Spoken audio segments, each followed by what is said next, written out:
Room తీసుకొని ఉంటున్నాం already. Room తీసుకొని ఉంటున్నారా? మీ ఇద్దరు విడిపోయారా? నువ్వు మీ ఆవిడ? మధ్యాహ్నం నాతో ఉంటది, ఈవినింగ్ ఆయనది. సిగ్గులేదా నీకు? నీ లవరే కదా?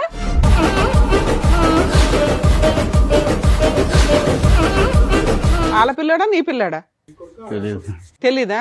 సైమల్టేనియస్ గా మిమ్మల్ని చంపేసి కలిసి ఉండడం, లేదా మీ ముగ్గురు కలిసి ఉండడం.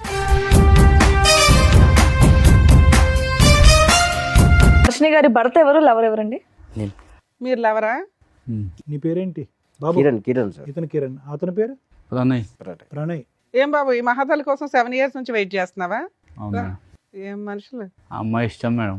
అదే, అలాంటప్పుడు ఇంటికి వెళ్ళి మాట్లాడి చెప్పినా మేడం, చేసుకోవాల్సింది ఇంట్లో కదా. చెప్పమని చెప్పలేదు ఆమె. నువ్వు చెప్పొచ్చు కదా, నీకు అంత ఇష్టం ఉన్నప్పుడు. కాదమ్మా, పెళ్ళే. ఇప్పుడు ఆ పిల్లోడు నీకు పుట్టాడా ఆయనకి పుట్టాడా? సారీ, ఈ ప్రశ్న పదే పదే అడగవలసి వస్తుంది, ఎందుకంటే కనుక తప్పట్లే. ఎందుకంటే ఆ అమ్మాయి ప్యారలల్ గా ఇద్దరితో పాటు ఉంది కాబట్టి ఆ ప్రశ్న అడగకూడదు అనుకున్నా కూడా. అంటే నీకైతే తెలుస్తుంది కదా, ఆవిడ నీకు నిజం చెప్తుంది, మాకెవరికి చెప్పదు. హ్మ్? ఆల పిల్లోడా నీ పిల్లాడా? తెలియదు. తెలీదా? సార్ మీరేమనుకుంటున్నారు? నా పిల్లడే అనుకుంటా. సూపర్. సో మీ పిల్లాడే అనడానికి అందరూ ఓటేస్తున్నట్టే. ఓకే. సో వాళ్ళతో అప్పుడప్పుడు రిలేషన్ అన్నట్లు మాటలు అయితే మాట్లాడుకుంటున్నారు. సైమల్టేనియస్గా మిమ్మల్ని చంపేసి కలిసి ఉండడం, లేదా మీ ముగ్గురు కలిసి ఉండడం. ఎందుకు ముగ్గురు కలిసి ఉండడం? మీ ఆస్తి కావాలా, లేకపోతే శాలరీ కావాలా? నువ్వేం పని చేయవా? ఆమె భార్య కావాలంట మేడం. మీకు భార్య కావాలా? ఇంత తెలిసిన తర్వాత కూడా భార్య కావాలా? మరి సూసైడ్ ఎందుకు చేసుకున్నారు సార్? వాళ్ళే అంటున్నారు మేడం. వాళ్ళంటే మీరు చేసేసుకుంటారా? అసలు నాకేం మాట్లాడుతుంది, నాకు మాటలు రావట్లేదు అసలు. అదే అర్థమవుతుంది మాకు కూడా, మీకేం పని చేయట్లేదని. కాదు, అసలు మీ భార్యతో పాటు ఇన్ని సంవత్సరాల పాటు ప్రయాణం ఎలా ఉంది?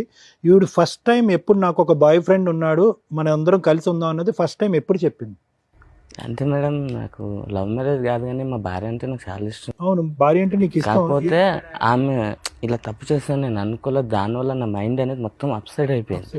ఇప్పుడు నా మైండ్లో తిరిగేదల్లా ఏంటంటే ఇంటికి వెళ్తే ఏం జరిగిద్దా అన్న ఒక ఊహ తప్ప ఇంకా వేరేది ఏం ఆలోచన రావట్లేదు. ఏం జరుగుతుందంటే ఒప్పుకుంటే ఒక ప్రాబ్లం, ఒప్పుకోకపోతే మీ ప్రాణాలే పోతాయి, అంతేనా? అదేనా భయం? అవును సార్. ఒప్పుకుంటే ఈ చండాలం చూడాలి, ఒప్పుకోకపోతే మీ ప్రాణాలు గాల్లో కలిసి